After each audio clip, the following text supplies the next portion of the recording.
So hello guys, कैसे हो आप सब। I hope you all are doing great.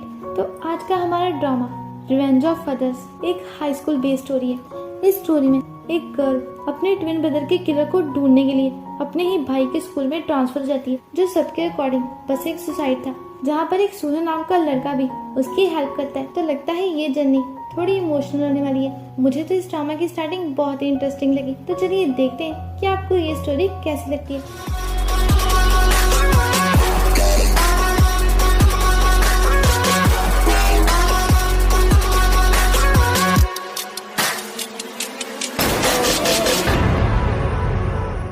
इस स्टोरी के मेन 4 कैरेक्टर्स हैं। पहली है चांदनी, जो एक हाई स्कूल की शूटर है। सेकंड नंबर पर है सुhyun। थर्ड नंबर पर है चांदनी का ट्विन ब्रदर वॉन्सुक। और देन आता है जायबम। ये सारा ड्रामा हाई स्कूल पर ही बेस्ड है। तो ड्रामा की स्टार्टिंग मेन फीमेल लीड चांदनी से होती है, जो अपने ट्विन ब्रदर से वीडियो कॉल पर बात करी थी। चांदनी अपनी शूटिंग चैंपियनशिप के लिए बुसान में थी, क्योंकि वो बुसान में ही रहती है, और उसका भाई वॉन्सुक सियोल में अपने स्कूल में था। दोनों भाई बहन एक दूसरे से बहुत ही प्यार करते हैं, और इन दोनों का एक बहुत ही अडोरेबल सा रिलेशन है। वॉन्सुक चांदनी से सिर्फ 10 मिनट बड़ा है, पर फिर भी वो अपनी बहन को उसे ओपा कहकर बुलाने को बोल रहा था। तो चांदनी उससे पूछती है कि क्या यही आपकी डेथ विश है। ये सुनकर वॉन्सुक की स्माइल गायब हो जाती है, और फिर चांदनी उसे प्यार से ओपा ओपा कहने लगती है, और ये सुनकर वॉन्सुक के चेहरे पर स्माइल आ जाती है। वॉन्सुक चांदनी को बताता है कि कल से मेरी विंटर वेकेशन स्टार्ट हो रही है, तो मैं संडे को बुसान आ जाऊंगा, क्योंकि मुझे तुम्हें कुछ बताना है। चांदनी वॉन्सुक को काफी फोर्स करती है कि मुझे अभी बताओ, पर वॉन्सुक कहता है कि मैं तुम्हें ये बात मिलकर ही बताऊंगा। इसी बीच वॉन्सुक की क्लास में एक ब्लैक हुडी पहना पर्सन एंटर करता है, और वॉन्सुक चांदनी को वेट करने के लिए बोलता है और फोन नीचे कर लेता है। और तभी अचानक से वॉन्सुक विंडो से नीचे गिर जाता है, और वो हुडी वाला पर्सन चांदनी की कॉल कट कर देता है। और ये देखकर चांदनी को शक होता है, पर उसे ये नहीं पता चलता कि उसका भाई मर चुका है, और वो ब्लैक हुडी वाला पर्सन जल्दी से भाग जाता है। नेक्स्ट सीन में चांदनी की चैंपियनशिप चल रही थी, और साथ साथ में चांदनी हमें अपनी लाइफ के बारे में बताती है। बचपन में चांदनी और उसके भाई को एक जिन्हे नाम की जगह पर अबेंडन कर दिया गया था, जहाँ पर चेरी ब्लॉसम फेस्टिवल होता है। चांदनी कहती है कि जब भी मुझे वेकेशन सीजन में टूरिस्ट जगहों पर अबेंडन डॉग्स के बारे में पता चलता है, तो मुझे अपनी स्टोरी याद आ जाती है। चांदनी का ध्यान अपने भाई पर था, क्योंकि उसकी ठीक तरह से बात नहीं हो पाई, और इसकी वजह से चांदनी गोल्ड मेडल नहीं जीत पाई और उसे ब्रॉन्ज मिलता है। चांदनी को बहुत ही दुख हो रहा था कि उसे गोल्ड मेडल नहीं मिला, और वो बिल्कुल भी खुश नहीं थी। बस में बैठने से पहले चांदनी को याद आता है कि उसके पास तो 3 बैग्स थे, तो एक बैग कहाँ गया। तो उसकी फ्रेंड आर्यन उसे याद दिलाती है कि देखो, एक बैग तो तुम्हारे शोल्डर पर है। और साथ में वो उसे मजाक में ये भी कहती है कि चांदनी, लगता है तुम डायमेंटिया की फर्स्ट स्टेज पर हो। तो अब चांदनी को अपने भाई से बात किए 3 दिन हो चुके, पर अभी भी वॉन्सुक का फोन स्विच ऑफ है। सो अब एंट्री होती है सुhyun की, जो किंग कॉन्ग बॉलिंग में पार्ट टाइम जॉब करता है, और साथ में फूड डिलीवरी का काम भी करता है। सुhyun को आज 4 बजे ही छुट्टी चाहिए थी, पर उसका बॉस उसे जल्दी छुट्टी नहीं देता, बजाय कि सुhyun ने पिछले हफ्ते ही उनसे इस बारे में बात की थी। तो सुhyun अपने कोच को मैसेज करके उनसे हेल्प मांगता है, पर उसका कोच साफ मना कर देता है। इन सब से सुhyun बहुत ही उदास हो जाता है, बट वो बाहर आकर देखता है कि उसके कोच वहीं पर है, तो वो उन्हें देखकर बहुत ही खुश हो जाता है। पर वहाँ पर लैंडलॉर्ड और सर्जेंट पार्क भी थे, और ये सब सिर्फ सुhyun की हेल्प करने आए थे। तो सुhyun जल्दी में वहाँ से निकल जाता है और नर्सिंग होम में अपनी मॉम से मिलने आता है, जो बहुत ही बीमार है। और अपनी मॉम के ट्रीटमेंट के लिए और घर खर्च के लिए ही सुhyun पार्ट टाइम जॉब्स करता है। सुhyun के मॉम उसे अपनी स्टडी पर फोकस करने को बोलती है, पर सुhyun अपनी मॉम को देखे बिना नहीं रह सकता। नेक्स्ट सीन में सुhyun अपनी मॉम से मिलकर वापस आ रहा था, पर रास्ते में उसके सर में बहुत तेज दर्द होता है, और वो बेहोश हो जाता है। उसके आसपास बहुत ही भीड़ जमा हो जाती है, और देन ये लोग एम्बुलेंस को कॉल करते हैं। दूसरी तरफ चांदनी अपनी ऑर्फनेज वापस आती है, और 2 छोटी बच्चियों को एक जैसे नेकलेस गिफ्ट करती है, ताकि दोनों में फाइट ना हो। सो अब हम पास देखते हैं। बचपन में ही वॉन्सुक को एक फैमिली ने अडॉप्ट कर लिया था, और एक जीवन नाम की लेडी ने दोनों की पिक्स क्लिक की थी। जाते जाते दोनों ने एक दूसरे से प्रॉमिस किया था कि चांदनी वॉन्सुक से आर्मी में जरूर मिलेगी। दोनों एक दूसरे को बाय बोलते हैं, और वॉन्सुक बहुत ही रोता है, क्योंकि वो अपनी छोटी बहन को छोड़कर नहीं जाना चाहता।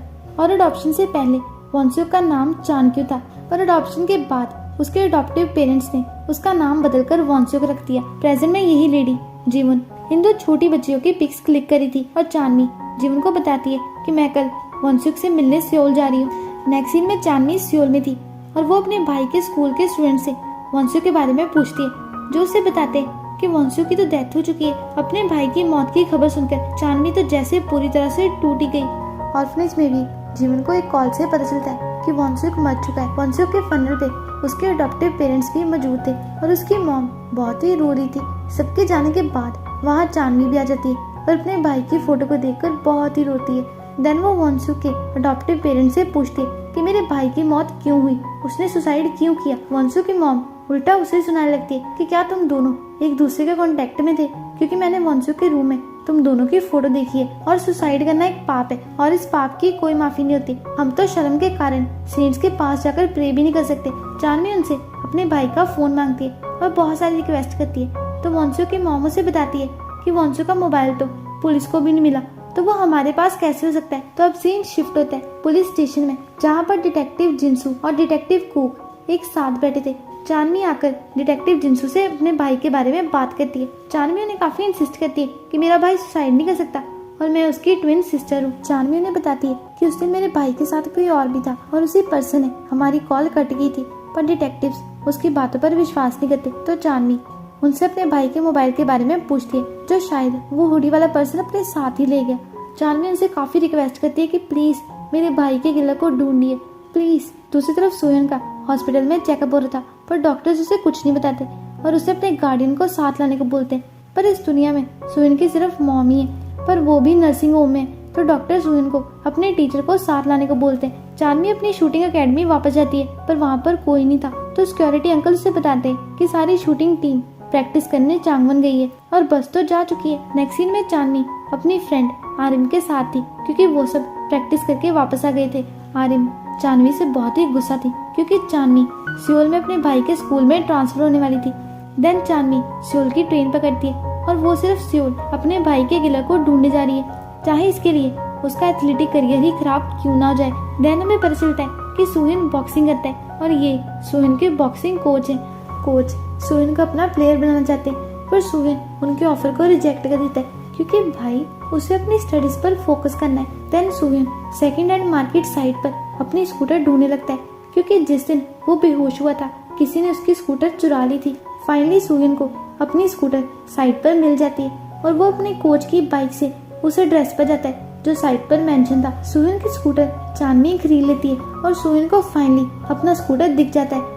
सोहन चांदनी को स्कूटर से उतरने के लिए बोलता है और उसे डिग्गी में लगा स्कल स्टिकर भी दिखाता है। चांदनी से बताती है कि मैंने ये स्कूटर खरीद ली है तो अब ये मेरी हुई। इस बात पर दोनों बहस करने लगते हैं और मौके का फायदा उठाकर चांदनी स्कूटर लेकर भाग जाती है। सोहन उसका पीछा करता है। चांदनी एक डोम में रूम का पता करने जाती है और अंडर एज की वजह से उसे रूम ढूंढने में काफी प्रॉब्लम हो रही थी, पर काफी मिन्नतें करने पर ऑनर मान जाता है। स्कूटर वाले चोर फिर से सोहन का स्कूटर चुराने आते हैं पर इस बार सोहन उन्हें पकड़ लेता है और उनका पीछा करता है। तीनों में बहुत फाइट होती है। सोहन दोनों थीव्स को बहुत ही मारता है पर एक थीव उसके सर पर गमला मार देता है और सोहन को फिर से चक्कर आने लगते हैं। सोहन का एक्सीडेंट होने वाला था कि चांदनी उसे बचा लेती है और बाद में उसकी हेल्प भी करती है। नेक्स्ट डे चांदनी अपने भाई के स्कूल जाने के लिए रेडी होती है क्योंकि आज उसका पहला दिन है और ये दोनों रास्ते में फिर से एक दूसरे से दोबारा मिलते हैं और चांदनी सीधा दीवार से टकराती है और यहाँ इन दोनों को पता चलता है कि ये दोनों एक ही स्कूल में पढ़ते हैं। सोहन चांदनी के कपड़े साफ करने में उसकी हेल्प करता है। चांदनी की शर्ट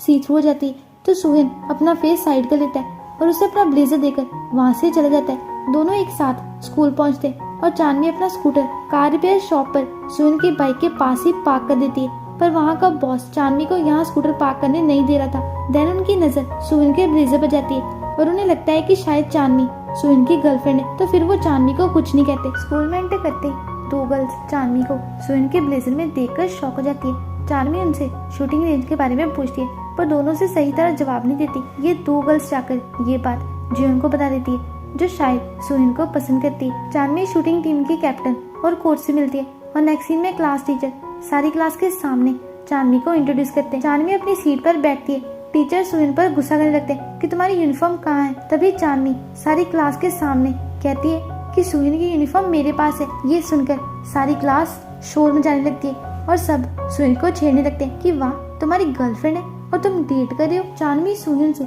आँख नहीं मिला पा रही थी और सोहन बेचारा शर्म से पानी पानी हो गया। अब स्कूल में एक और मिस्टीरियस कैरेक्टर की एंट्री होती है जिसका नाम है जायबम। जायबम ने ऑलरेडी स्कूल पास कर लिया पर वो दोबारा से क्लास को रिपीट करेगा क्योंकि उसकी मेमोरी चली गई है और डॉक्टर्स के अकॉर्डिंग ऐसा करने से शायद जाइबम की मेमोरी वापस आ जाए। इन सब में ओसंग भी जाइबम की हेल्प करेगा और ओसंग शायद जाइबम का फ्रेंड है। और नेक्स्ट सीन में टीचर जाइबम को भी क्लास में इंट्रोड्यूस करवाते हैं। जाइबम के पास बैठी लड़की उसे आंख मारती है और जाइबम ये देखकर घबरा जाता है। इस लड़की का नाम ताइसो है। चानवी अपने भाई को स्कूल के हॉलवे में इमेजिन करी थी क्योंकि वो अपने भाई को कभी नहीं बुला सकती। देन चानवी की शूटिंग टीम की कैप्टन स्यूटा उसे अपने साथ लंच पर ले जाती है।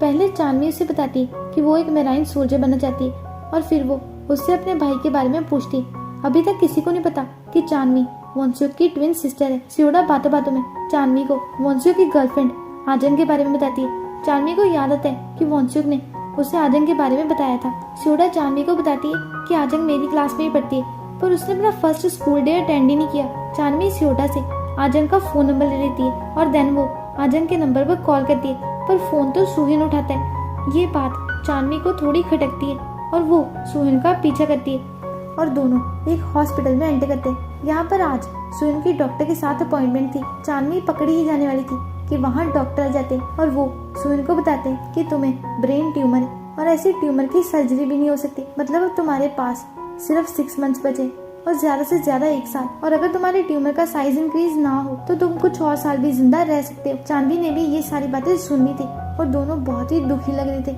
अब सुहिन बहुत ही उदास रहने लगा था। वो हमेशा चुपचाप रहता और किसी से बात नहीं करता और स्कूल भी नहीं जाता। कार रिपेयर शॉप का बॉस चांदनी से पूछता है कि सुहिन को क्या हुआ, मैंने उसे काफी दिनों से नहीं देखा। पर चांदनी उन्हें कुछ नहीं बताती। सारा दिन स्कूल में चांदनी बस अपने ही ख्यालों में खोई रहती है और फिर एक दिन वो उसी क्लासरूम में जाती है जहाँ उसका भाई विंडो से गिरा था। चांदनी अपने भाई को वहाँ इमेजिन करती है और देन सुहिन को देखकर डर जाती है। सुहिन उसे वॉन्सुक की डेथ के बारे में बताता है और ये भी बताता है कि वो भी वॉन्सुक की क्लास में ही था पर उसके ज्यादा क्लोज नहीं था। सुहिन कहता है कि मैंने उसे गिरते हुए देखा था और मैंने ही पुलिस को बुलाया था। ये सब जानकर चांदनी शॉक हो जाती है और इस ड्रामा का फर्स्ट एपिसोड यहीं पर खत्म हो जाता है। और यार मैंने देखा है कि आप वीडियो देखते तो बट लाइक नहीं करते। मैं आपके लिए इतनी अच्छी अच्छी स्टोरीज लाती हूँ तो यार वीडियो को लाइक करना तो बनता है ना। और अगर आप सब मेरी सारी वीडियोस देखते हो और अभी तक चैनल को सब्सक्राइब नहीं किया तो ये अच्छी बात तो नहीं है ना। और आपको वीडियो कैसी लगी ये मुझे कमेंट सेक्शन में बताइए। तो मिलते हैं नेक्स्ट वीडियो में। Bye bye.